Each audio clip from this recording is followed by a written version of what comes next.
му се радуваш на огнот, но не и на пожарот. Му се радуваш на домот, но само кога е безбеден. Полиси за домакинство на осигурување Македонија. Сега со подобрени услови. Европското првенство продолжува, следуваат уште две средби за 2 дена. Малку одмор после оној пораз од Шпанија. Можеме ли да се мотивираме за да покажеме против селекцијата на Чешка игра како што имавме на оние средби во Загреб? Точно така. Треба да го забораваме што побрзо, но мислам дека и го заборавивме тој меч вчера што ни се случи. Мислам дека беше поболно да одигравме еден добар надпревар, да загубивме со 1 разлика, отколку што загубивме со 10. Мислам дека подобро, малце се освестивме.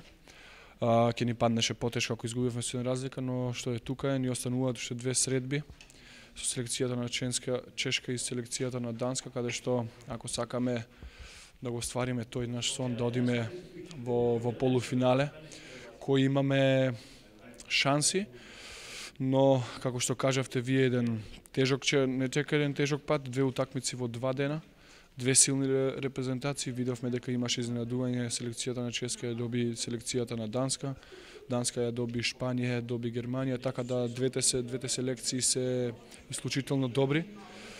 Се познаваме со честите, можам да кажам тоа е традиција да се игра со нив и исто така и со данците, но со данците имаме едно лошо искуство каде што може би со нив не значи што тоа полуфинале исто во Србија.